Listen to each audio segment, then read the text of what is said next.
ਸਿਆਲਕੋਟ ਇਸ ਟਾਈਮ ਜ਼ਲਜ਼ਲਾ ਆਇਆ। ਬੜੀ ਅਫਸੋਸਨਾਕ ਖਬਰ ਹੈ। ਇਸ ਟਾਈਮ ਰਾਤ ਦੇ 12:30 ਦਾ ਟਾਈਮ ਹੋ ਗਿਆ।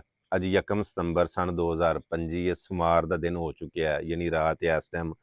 ਔਰ ਸਿਆਲਕੋਟ ਜ਼ਲਜ਼ਲਾ ਆਇਆ ਔਰ ਮੈਨੂੰ ਇਤਲਾਹ ਆਈ ਹੈ ਕਿ ਜ਼ਲਜ਼ਲੇ ਦੀ ਵਜ੍ਹਾ ਤੋਂ ਇੱਕ ਘਰ ਡਿੱਗ ਪਿਆ। ਇਹ ਹੁਣ ਕਾਲ ਆਈ, ਬੜੀ ਅਫਸੋਸਨਾਕ ਖਬਰ ਹੈ। ਮੈਂ ਉਧਰ ਨੂੰ ਚੱਲਾ ਸਾਂ, ਮੈਂ ਤੁਹਾਡੇ ਨਾਲ ਇੱਕ ਪੈਗਾਮ ਸ਼ੇਅਰ ਕਰਨਾ। ਵੈਸੇ ਮੈਨੂੰ ਦੱਸੋ ਹਾਂ ਕਿਹੜੀ ਕਿਹੜੀ ਜਗ੍ਹਾ ਜ਼ਲਜ਼ਲਾ ਆਇਆ। ਪੈਗਾਮ ਮੈਂ ਇਹ ਰਿਕੁਐਸਟ ਕਰਨੀ ਸੀ, ਪੈਗਾਮ ਮੈਂ ਇਹ ਦੇਣਾ ਸੀ, ਜਿੰਨਾ ਸੈਲਾਬ ਆਇਆ, ਜਿੰਨੀਆਂ ਬਾਰਿਸ਼ਾਂ ਹੋਈਆਂ ਨੇ, ਜਿਹੜੇ ਕੱਚੇ ਮਕਾਨ ਜਾਂ ਮਾੜੇ ਮਕਾਨ ਸਨ, ਹਵੇਲੀਆਂ ਸਨ ਜਾਂ ਕੱਚੇ ਮਤਲਬ ਮਕਾਨ ਡੇਰੇ ਸਨ, ਉਹ ਜ਼ਲਜ਼ਲਾ ਜਿਵੇਂ ਮਤਲਬ ਥੋੜਾ ਵੀ ਆਇਆ ਜਾਂ ਮਤਲਬ ਜਿੰਨਾ ਕੁ ਵੀ ਝਟਕਾ ਲੱਗਾ, ਉਹ ਸੈਲਾਬ ਦੀ ਵਜ੍ਹਾ ਤੋਂ ਕੰਧਾਂ, ਕੋਠੇ, ਮਕਾਨ, ਡੇਰੇ ਉਹ ਸਾਰੇ ਮੇਰਾ ਮਤਲਬ ਹੈ ਅੱਗੇ ਨਾਲੋਂ ਪੋਲੀ ਜ਼ਮੀਨ ਪੋਲੀ ਹੋਈ ਹੈ ਨਾ, ਤੇ ਥੋੜਾ ਜਿਹਾ ਝਟਕਾ ਵੀ ਲੱਗੇ ਤੇ ਬਹੁਤ ਜ਼ਿਆਦਾ ਨੁਕਸਾਨ ਹੋ ਸਕਦਾ। ਜਿਵੇਂ ਜ਼ਲਜ਼ਲਾ ਆਇਆ, ਕੋਈ ਪਤਾ ਨਹੀਂ ਕਿ ਫੇਰ ਕੋਈ ਝਟਕਾ ਆਵੇ, ਖੁਦਾ ਨਾ ਖਾਸਤਾ ਕਿਸੇ ਦਾ ਜਾਨੀ ਜਾਂ ਮਾਲੀ ਕਿਸੇ ਕਿਸਮ ਦਾ ਨੁਕਸਾਨ ਹੋਵੇ। ਮੈਂ ਇਹ ਸਭ ਨੂੰ ਪੈਗਾਮ ਦੇਣਾ ਚਾਹੁੰਦਾ, ਜਿਹੜੇ ਜੀ ਸੌਂਗੇ ਨੇ, ਆਰਾਮ ਕਰਦੇ ਨੇ ਪਏ, ਕੋਸ਼ਿਸ਼ ਕਰੋ ਕਿ ਉਹਨਾਂ ਨੂੰ ਵੀ ਜਗਾ ਕੇ ਆਪਣਾ ਮਾਲ ਡੰਗਰ, ਆਪਣੇ ਜੀਆਂ ਨੂੰ ਮਹਿਫੂਜ਼ ਮਕਾਮ ਦੇ ਉੱਤੇ ਤੁਸੀਂ ਲੈ ਕੇ ਜਾਓ, ਤਾਂ ਕਿ ਕਿਸੇ ਵੀ ਐਸੀ ਪਰੇਸ਼ਾਨੀ ਤੋਂ ਬਚਿਆ ਜਾ ਸਕੇ।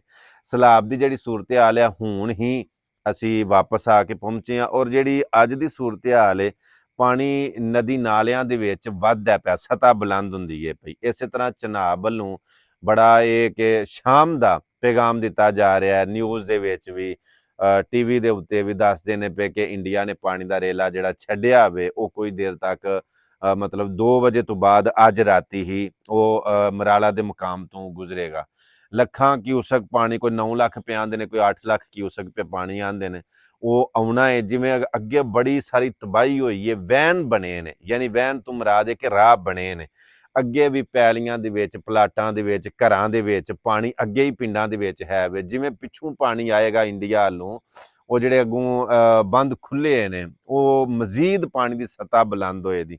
ਇਹਦੇ ਨਾਲ ਹੀ ਜਿਵੇਂ ਮੈਂ ਜ਼ਲਜ਼ਲੇ ਦਾ ਸੁਨਾਹ ਤੁਹਾਨੂੰ ਦੇਣਾ ਪਿਆ, ਇਸੇ ਤਰ੍ਹਾਂ ਮੈਂ ਸੈਲਾਬ ਵੱਲੋਂ ਵੀ ਇਹ ਤੁਹਾਨੂੰ ਸਮਝੋ ਕਿ ਵਾਰਨਿੰਗ ਤੇ ਮੈਂ ਨਹੀਂ ਕਹਿ ਸਕਦਾ, ਲੇਕਿਨ ਤੁਹਾਨੂੰ ਕਹਿ ਰਿਹਾ, ਰਿਕੁਐਸਟ ਕਰ ਰਿਹਾ ਵਾਂ ਕਿ ਕੋਸ਼ਿਸ਼ ਕਰੋ ਕਿ ਜਿਹੜੀਆਂ ਉੱਚੀਆਂ ਜਗ੍ਹਾ ਨੇ, ਜਿਵੇਂ ਪਿੰਡਾਂ ਦੇ ਵਿੱਚ ਕੋਈ ਉੱਚਾ ਥਾਂ ਟਿੱਬਾ ਵਗੈਰਾ ਹੁੰਦਾ, ਜਾਂ ਤੁਹਾਨੂੰ ਪਤਾ ਨਾਲ ਦੇ ਪਿੰਡ ਉੱਚਾ ਥਾਂ ਹੈ, ਇਹੋ ਜਿਹੇ ਥਾਂ ਟੁਰ ਜਾਵੋ ਕਿ ਜਿੱਥੇ ਮੇਰਾ ਮਤਲਬ ਤੁਹਾਡਾ ਮਾਲ ਡੰਗਰ ਜੀ ਜਾਨ ਮਹਿਫੂਜ਼ ਰਵੇ। ਖੁਦਾ ਨਾ ਖਾਸਤਾ ਥੋੜੀ ਦੇਰ ਵਾਸਤੇ ਤੁਸੀਂ ਲਾਲਚ ਕਰ ਜਾਵੋ, ਜਾਂ ਕੋਈ ਚਲੋ ਸਵੇਰੇ ਕਰ ਲਾਂਗੇ, ਵੇਖਾਂਗੇ ਜਦੋਂ ਪਾਣੀ ਆਏਗਾ ਆਪੇ ਉਦੋਂ ਟੁਰ ਜਾਵਾਂਗੇ। ਉਹ ਉਸ ਟਾਈਮ ਮੌਕਾ ਨਹੀਂ ਮਿਲਦਾ ਕਿ ਬੰਦਾ ਯਕਦਮ ਨੱਸ ਸਕੇ। ਮੈਂ ਆਪਣੀ ਗੱਲ ਕਰਨਾ, ਅਸੀਂ ਆਪਣੇ ਘਰ ਸ਼ਾਮ ਦਾ ਖਾਣਾ ਖਾਂਦੇ ਸਾਂ ਪਏ ਜਿਸ ਦਿਨ ਮੇਰਾ ਮਤਲਬ ਸੈਲਾਬ ਆਇਆ। ਕੁਝ ਜੀਆਂ ਰੋਟੀ ਖਾ ਲਈ ਸੀ, ਕੁਝ ਜੀਆਂ ਇਹ ਖਾਣੀ ਸੀ, ਥਾਲੀਆਂ ਦੇ ਵਿੱਚ ਮਤਲਬ ਰੋਟੀ ਪਈ ਸੀ। ਯਕੀਨ ਕਰੋ ਉੱਥੇ ਰੋਟੀ ਛੱਡ ਕੇ ਸਾਨੂੰ ਨੱਸਣਾ ਪਿਆ। ਇਸੇ ਤਰ੍ਹਾਂ ਮੈਂ ਨਾ, ਕੋਈ ਪਤਾ ਨਹੀਂ ਹੁੰਦਾ ਕਿਹੜੇ ਵੇਲੇ ਕਿੰਝ ਦਾ ਟਾਈਮ ਆ ਜਾਣਾ, ਕਿੰਝ ਦਾ ਮਾਹੌਲ ਬਣ ਜਾਣਾ, ਉਹਨੂੰ ਕੋਈ ਕੀਮਤੀ ਸਮਾਨ ਨਾ ਕੁੰਜਣ ਦਾ ਮੌਕਾ ਮਿਲੇ, ਜਾਂ ਜਾਨਵਰ ਜਾਂ ਜੀ ਜਾਂ ਬੱਚੇ ਜਾਂ ਕੁਝ ਵੀ ਸਮੇਟਣ ਦਾ ਮੌਕਾ ਨਾ ਮਿਲੇ, ਉਸ ਵੇਲੇ ਫਿਰ ਆਪਣੀ ਜਾਨ ਬਚਾ ਕੇ ਨੱਸਣਾ ਵੀ ਮੁਸ਼ਕਲ ਹੋ ਜਾਂਦਾ। ਸੋ ਅਜੇ ਟਾਈਮ ਹੈ, ਕੋਸ਼ਿਸ਼ ਕਰੋ। ਜਿਵੇਂ ਜ਼ਲਜ਼ਲੇ ਦੀ ਮੈਂ ਤੁਹਾਨੂੰ ਪੈ ਦੱਸਣਾ, ਅੱਜ ਜ਼ਲਜ਼ਲਾ ਆਇਆ, ਤੁਸੀਂ ਦੱਸੋ ਕਿੱਥੇ ਕਿੱਥੇ ਜ਼ਲਜ਼ਲਾ ਆਇਆ ਤੇ ਨਾਲੇ ਕਿਸ ਨੋਈਅਤ ਦਾ ਜ਼ਲਜ਼ਲਾ ਸੀ। ਇੱਥੇ ਤੇ ਝਟਕਾ ਚੰਗਾ ਭਲਾ ਲੱਗਿਆ, ਤਾਂ ਹੀ ਉਹ ਮੈਨੂੰ ਇਤਲਾਹ ਮਿਲੀ ਹੈ ਨਾ ਕਿ ਮਕਾਨ ਡਿੱਗ ਪਿਆ। ਹੁਣ ਜਾਣਦੇ ਹਾਂ, ਵੇਖਦੇ ਹਾਂ ਕੀ ਸੂਰਤ ਹਾਲ ਹੈ। ਅੱਲਾਹ ਪਾਕ ਦੀ ਜ਼ਾਤ ਤੁਹਾਨੂੰ ਸਾਰਿਆਂ ਨੂੰ ਆਪਣੀ ਹਿਫਜ਼ੋ ਅਮਾਨ ਦੇ ਵਿੱਚ ਰੱਖੇ।